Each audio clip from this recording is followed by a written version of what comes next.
Hey, welcome back to Next Act Ninjas, the go-to podcast for mastering your health and wealth longevity. I'm your host, Rachael Van Pelt. Today, I want to poke at one of the most common assumptions that I hear from smart, responsible adults over 55.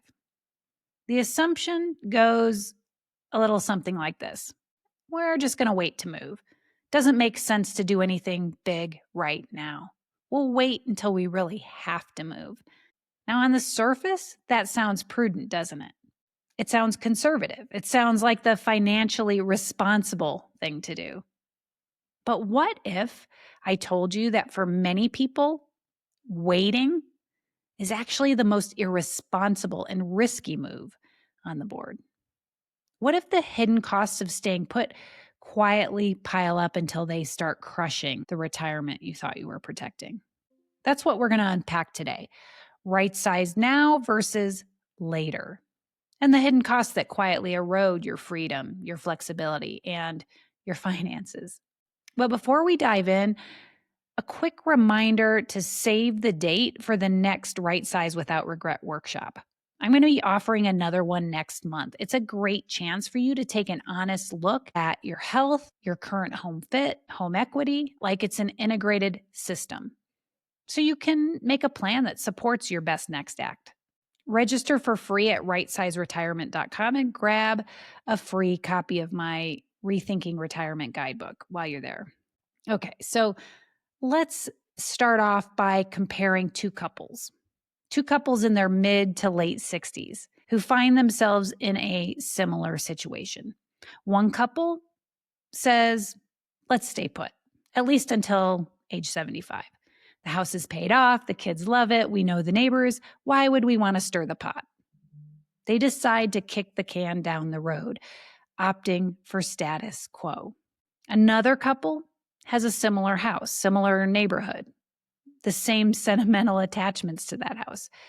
But they sit down and ask each other the uncomfortable question. They ask, when we look forward 10 years, do we see this house still supporting the life we want?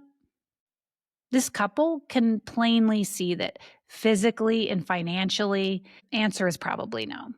So instead of waiting, they decide to right size while they are still in their go strong years, while they still have the energy to make the move on their own terms. Now, when you fast forward a few years, the first couple finally hits 75, but health issues and fatigue are now a constant in their lives. Just the thought of sorting, decluttering, making repairs, showing the home, packing, moving, all of that becomes overwhelming. So what do? They postpone, right? Then one more thing gets stacked on. Maybe it's a fall or a hospitalization, maybe even widowhood. Suddenly staying is no longer safe or sustainable. Now they have to move in crisis mode, under time pressure and with fewer choices and higher stress. That is exactly where costs explode, both emotionally and financially. The second couple, meanwhile, has spent the last decade building their best life in a home that actually fits. Their housing costs are manageable. The home equity they unlocked has been working for them. Their daily life has been easier to manage, so they have extra energy to put into travel or grandkids or hobbies or just finding purpose in life. They're not spending all that energy on home upkeep. These couples, they both started in the same place, but created very different lifestyles. Now, the difference between the two wasn't luck, it was timing. I talk a lot on this podcast about the biology of aging, that you have a go strong decade where your health has yet to decline too much and your retirement wealth is still peaking. But eventually these curves start to diverge, don't they? Your energy and strength, they decline first. Your energy for big projects and ability to handle major life stressors like moving, it drops precipitously, doesn't it? Your cognitive bandwidth for making complex decisions also shrinks. That means there's a biologically timed window where you are most capable of executing a major lifestyle and house transition, at least under your own steam power, on your own terms. So this is my question for you. If that clock is ticking and the window shrinking, what is the real cost for you to keep pretending it's not, to keep kicking that can down the road? Let's start with the obvious financial stuff. Most people assume that once the mortgage is paid off, that staying put is the cheapest option. But paid off doesn't equal low cost. A larger, older home is often the most expensive free thing that you're going to have in your life. Older roofs don't care that you're retired. HVAC systems don't care that you're on a fixed income. Water heaters, windows, siding, driveways, all of those are fluctuating expenses. They don't show up as a tidy line item every month. They show up as, oh, look, there goes another $10,000 we weren't planning on this year. Property taxes and insurance, they're also not static. If your home has appreciated significantly, there's a good chance your property taxes have too. Insurance companies are constantly reassessing risk. Age of the home, wildfires, hail, flooding. Many of my clients in their 60s and 70s have seen their premiums increase dramatically in the last few years. And then there's that nagging drift of utilities and upkeep. Heating and cooling, that extra square footage that you barely use. Paying for lawn care or snow removal that you no longer want to do yourself. Hiring out more and more house projects because climbing ladders or crawling under the sink stopped being a good idea somewhere around your late 60s. Individually, none of these things scream emergency, but over a decade, they can easily add up to tens of thousands of dollars. That, my friends, is money that you could be using instead to fund your lifestyle, invest in your health, or simply extend your financial runway. But instead, it disappears into that black hole of the house still kind of works, so we're just going to patch it again, right? But hey, those are just the obvious costs. Let's talk about the hidden costs because that is where the real retirement damage often happens.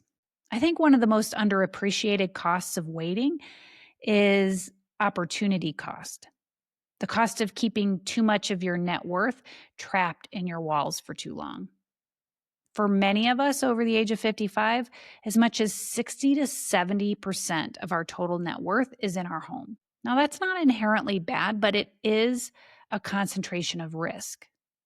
That trapped equity could be funding strategic moves in your Go Strong decade. It could be paying off higher interest debt. It could be allowing you to delay Social Security. It could be building up a cash buffer so you're not forced to sell investments in a down market. It could be used to right size into a home that actually improves your long-term quality of life. When you say, oh, we're just going to unlock that equity later, what you're really saying is we're okay postponing those strategic advantages. And the math on that is rarely as conservative as it feels. There's also just plain old market risk. Housing doesn't always go up, does it? Local markets do stall. They often correct. They also shift because of changing zoning or infrastructure, job loss in the area, or climate risk. If you plan to cash out big on your current home 10 years from now, you're betting that the future market conditions are going to support that. Now, it may not be a bad bet, but it is a concentrated risk. You stack on top of that a sequence of return risk, and you could get in trouble. If you delay rightsizing, and as a result, you have to make bigger withdrawals from your traditional retirement accounts like your 401ks, that can negatively impact your returns on those investments, particularly if the timing of those withdrawals collide with a market downturn. Moreover, if you wait until you're forced to move, it could mean that you're selling during a recession, a health crisis, or maybe both. Buyers know when you're under pressure. And in a crisis move, you don't have the luxury of saying no to a mediocre offer because you're out of time, you're out of energy, and sometimes you're out of options. In a nutshell, sequence of return risk can impact both your retirement account and your home equity simultaneously. So when you kick the right sizing can down the road, you risk a double hit on those things. But that's just the financial side of things. There are also other costs that almost no one factors in: the cost of execution and the cost of cognitive load.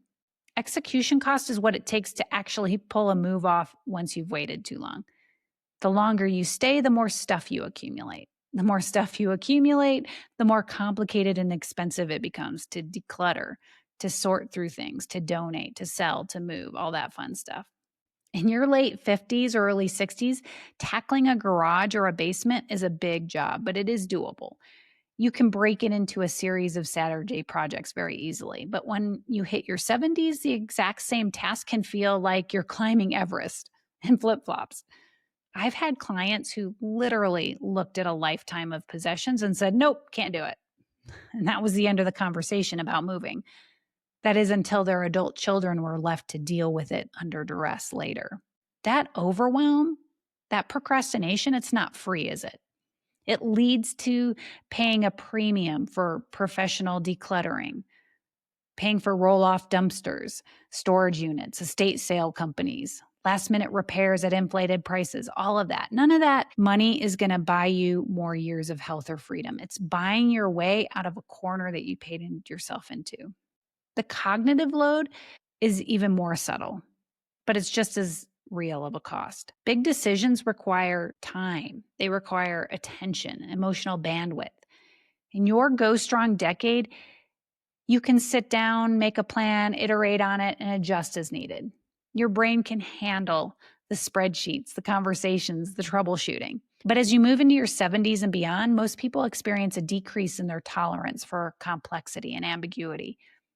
Even if you're still sharp, your willingness to wrestle with big decisions goes way down. You lean harder on the familiar, even if the familiar is no longer serving you.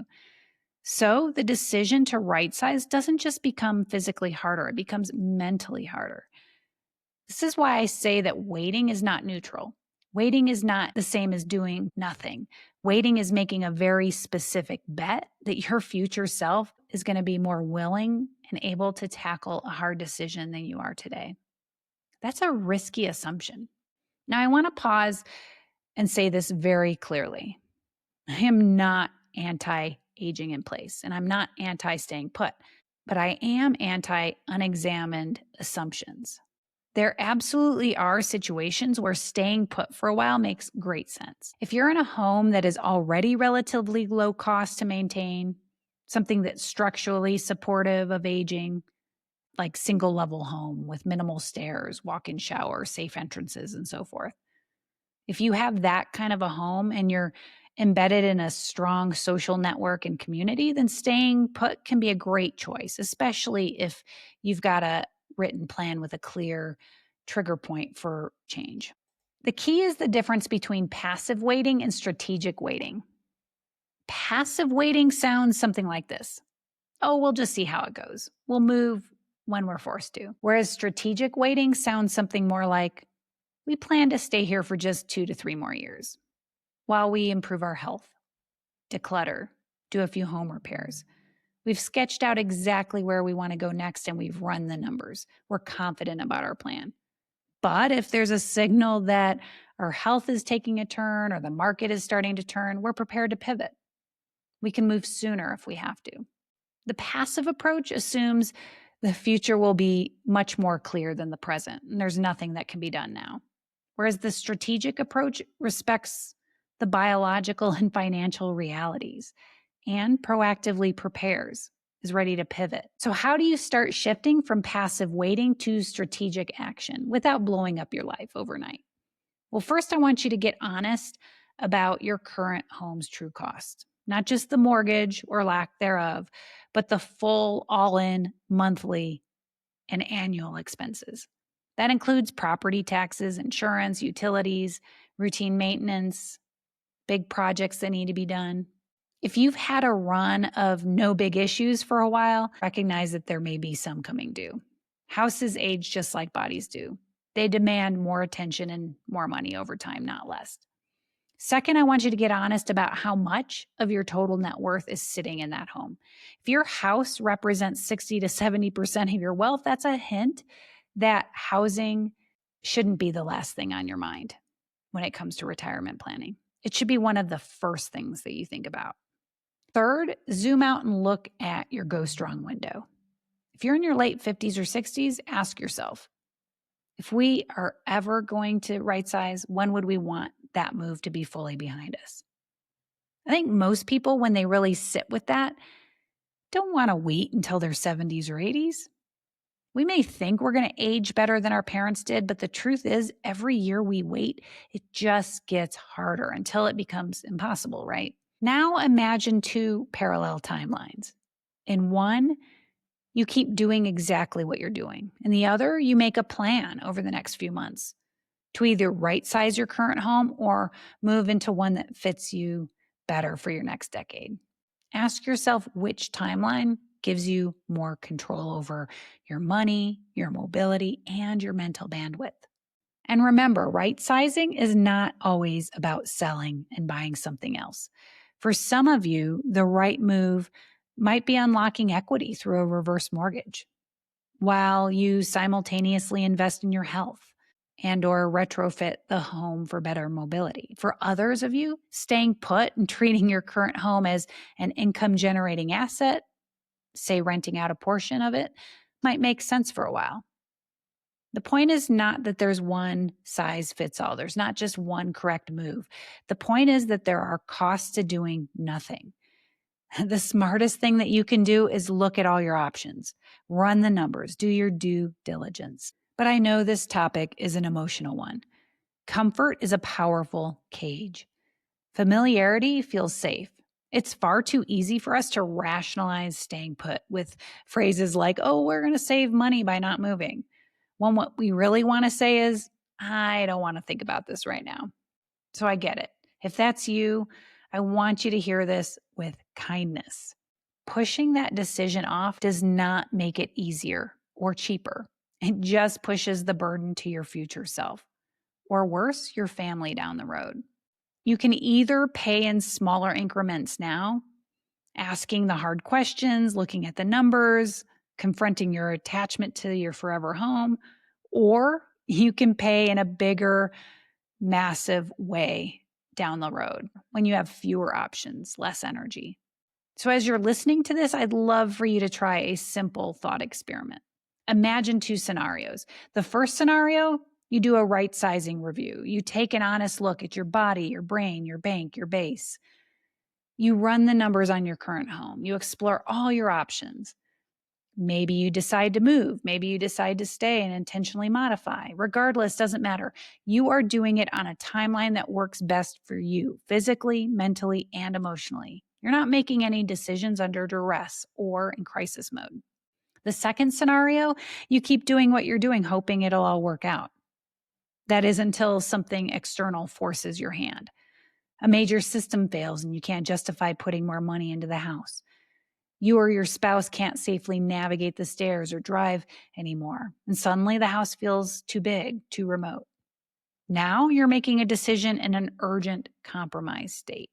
You don't want that, do you? So think about that. Which of those scenarios sounds more risky? Which more conservative? It's counterintuitive sometimes, isn't it?